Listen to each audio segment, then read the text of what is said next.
আসসালামু আলাইকুম ছোট্ট বন্ধুরা, কেমন আছো? আশা করি ভালো আছো। ম্যাথ অ্যান্ড সায়েন্স একাডেমির পক্ষ থেকে তোমাদেরকে স্বাগত জানাচ্ছি। এখন আমি সুষম বহুভুজ সম্পর্কে একটু আলোচনা করব, এদের সূত্র সম্পর্কে। তবে এটার কয়েকটা ভিডিও সাবস্ক্রাইব করে না থাকলে সাবস্ক্রাইব করে রাখবে পরবর্তী ভিডিও পাওয়ার জন্য। সুষম বহুভুজের উপর ভিত্তি করে কিন্তু অনেক ধরনের সরকারি চাকরির ক্ষেত্রে এর উপর ভিত্তি করে অনেক অঙ্ক আসে।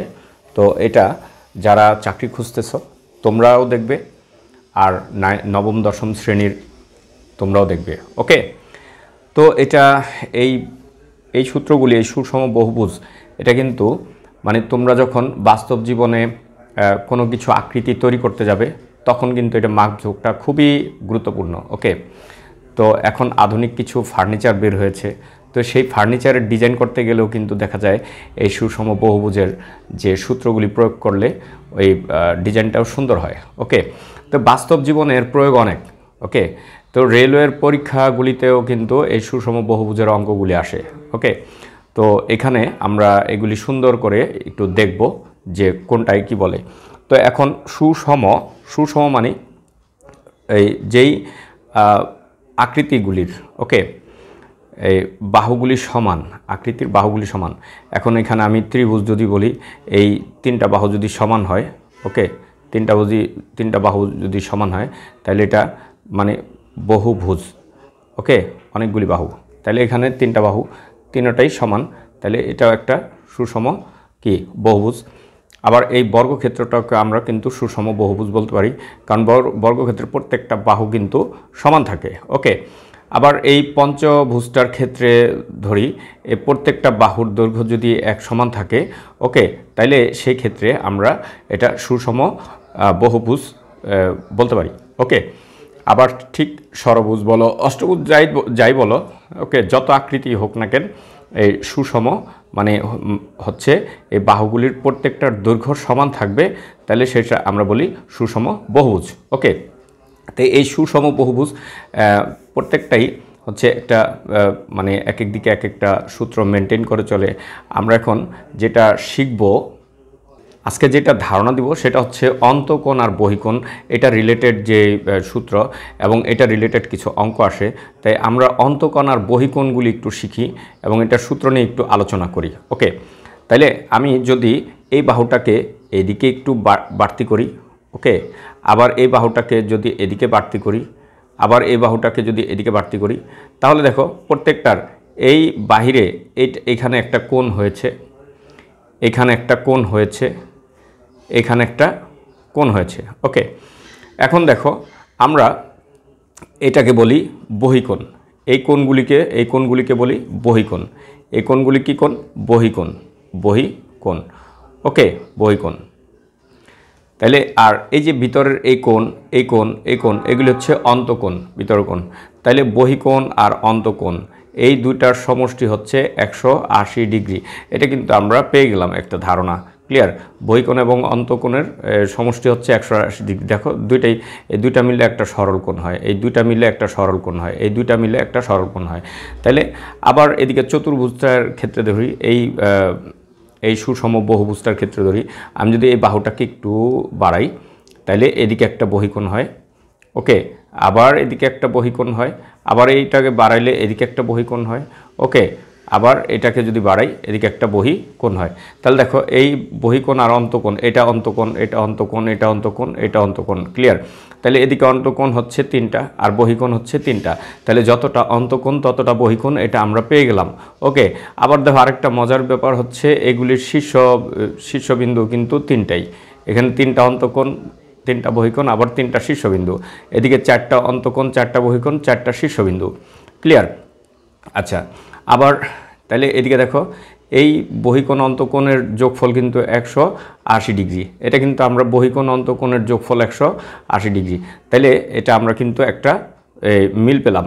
ওকে, আবার ঠিক এটা যদি আমি এদিকে বর্ধিত করি তাহলে এটা হবে বহিকোণ, এটা এদিকে বর্ধিত করলে এটা হবে বহিকোণ, এটা এদিকে বর্ধিত করলে এটা বহিকোণ, এটা এদিকে বর্ধিত করলে এটা বহিকোণ, হ্যাঁ, এটা এদিকে বর্ধিত করলে এটা বহিকোণ।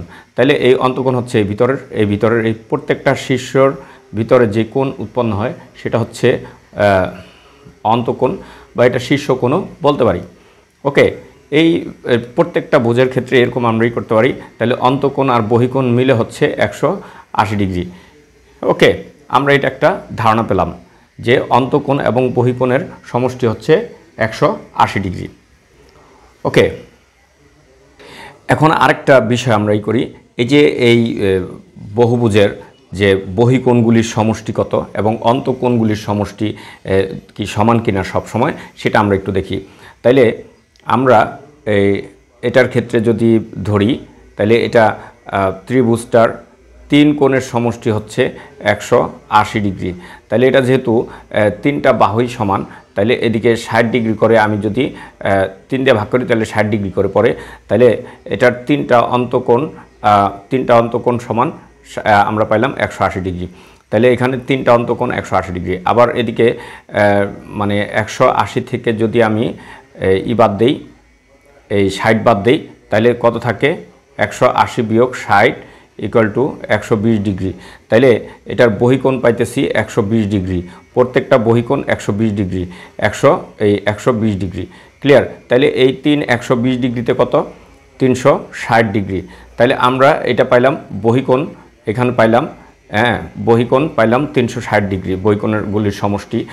আর অন্তঃকোণগুলির সমষ্টি পাইলাম 180 ডিগ্রি। এখন এইখানে দেখো ডিফারেন্স হচ্ছে প্রায় ডাবল। ওকে, এখন এদিকে দেখি, এখানে হচ্ছে এটা 90 ডিগ্রি। ওকে, এটা 90 ডিগ্রি, এটা 90 ডিগ্রি, এটা 90 ডিগ্রি। তাহলে এই অন্তঃকোণের সমষ্টি কত পাইলাম এখানে? এই অন্তঃকোণের সমষ্টি 360 ডিগ্রি।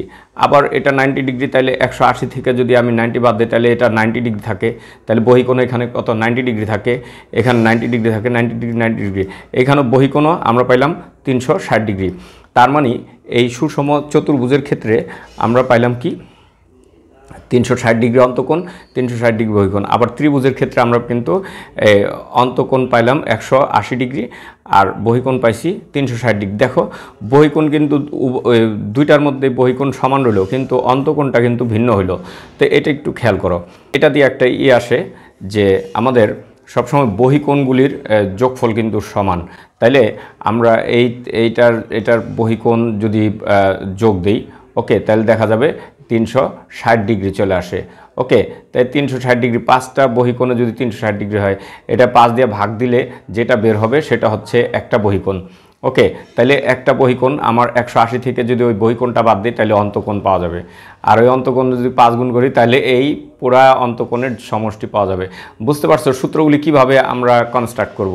ঠিক এটার ক্ষেত্রেও আমরা বহিকোণগুলি, এটা যদি আমরা এইভাবে টান দিই তাহলে একটা বহিকোণ হবে, এভাবে দিলে এটা একটা বহিকোণ হবে, এভাবে একটা বহিকোণ হবে, এভাবে একটা বহিকোণ হবে, এভাবে একটা বহিকোণ হবে, এভাবে একটা বহিকোণ হবে। তাহলে এই 6টা বহিকোণ। তাহলে বহিকোণগুলি আমরা 360 ডিগ্রি। ওকে, এটাকে যদি আমরা 6 দিয়ে ভাগ দিই, 6 6 36, এই 0, তাহলে এই বহিকোণগুলি 60 ডিগ্রি হয়। ওকে, তাহলে অন্তঃকোণ হলো 120 ডিগ্রি।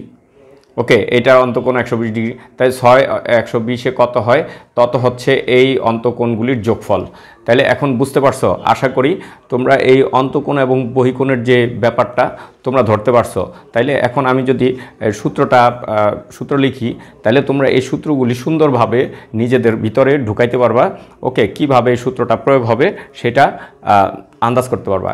তাহলে এখন আমি যে সূত্রগুলি লিখব, ওকে, সেগুলি হচ্ছে বহিকোণ এবং অন্তঃকোণ নিয়ে যে সূত্রগুলি, ওকে, এগুলি আমি লিখব।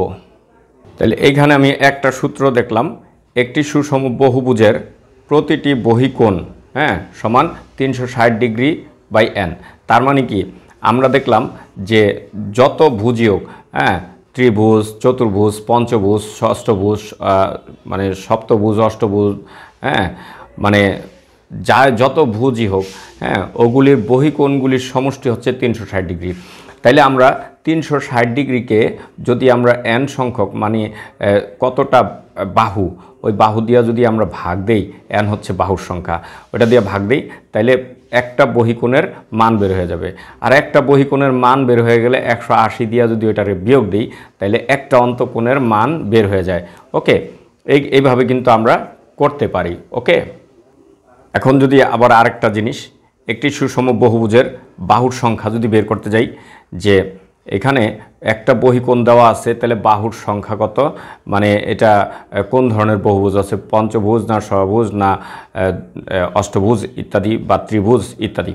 ওকে, তাহলে আমরা এটা বাহুর সংখ্যা আমরা এটার থেকেই করতে পারি।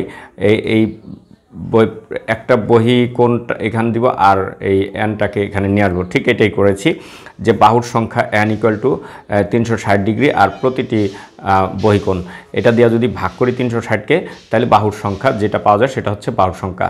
তাহলে আমরা বুঝবো যে এই সুষম বহুভুজটা হচ্ছে ত্রিভুজ বা পঞ্চভুজ বা চতুর্ভুজ বা ষড়ভুজ, এটা আমরা বলতে পারবো। ওকে, আচ্ছা, আরেকটা সূত্র হচ্ছে একটি সুষম বহুভুজের ক্ষেত্রে মানে অন্তকোণ হচ্ছে আমরা জানি যে অন্তকোণ এবং বহিকোণের সমষ্টি হচ্ছে 180 ডিগ্রি।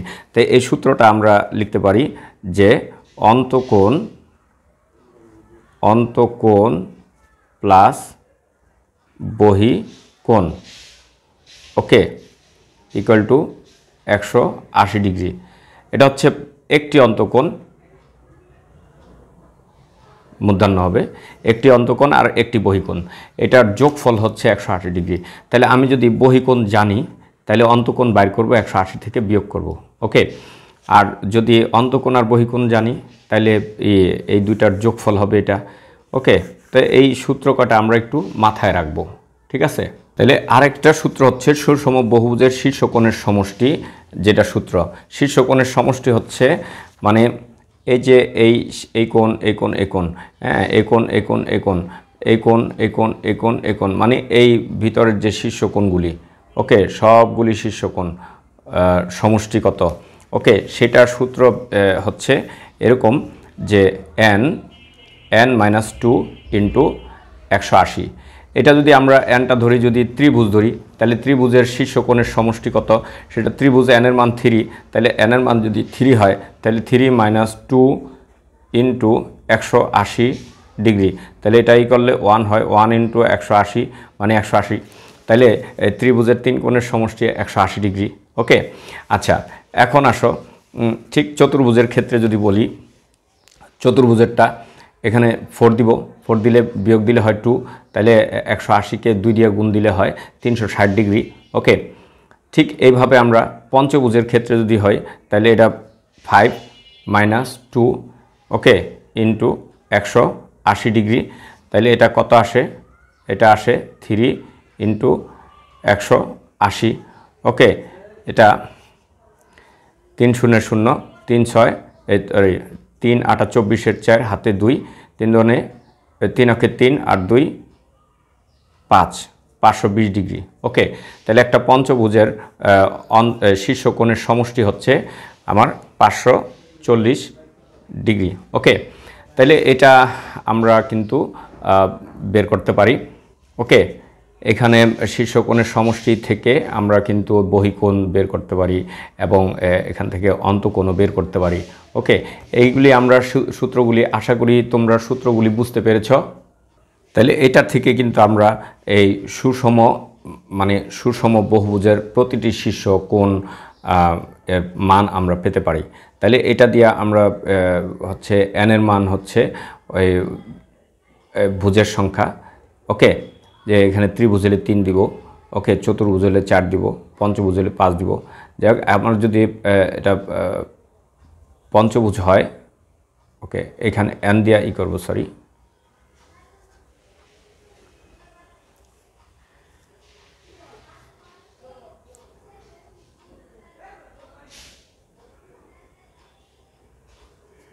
এটা এন, এইখানে এন, এখানে এন, মানে এটা মোট একটু আগে বের করলাম যে সুষম বহুভুজের যে শীর্ষ কোণের সমষ্টি হচ্ছে যা, ওইটাকে আমি যদি ওই যেই পঞ্চভুজ হলে 5 দিয়ে ভাগ করব তাহলে এটা পাওয়া যাবে, মানে এই সূত্রটা থেকে কিন্তু এটা আসছে। ওকে, তাহলে যত সংখ্যক তত দিয়ে ভাগ করব এটাকে। ওকে, তাহলে আমরা সুষম বহুভুজের প্রতিটি শীর্ষকোণের যে মান পেলাম, আমরা পেয়ে থাকি এইভাবে। ওকে, তাহলে আমরা এখানে কিন্তু 6টা সূত্র আজকে মানে শিখলাম, তোমাদের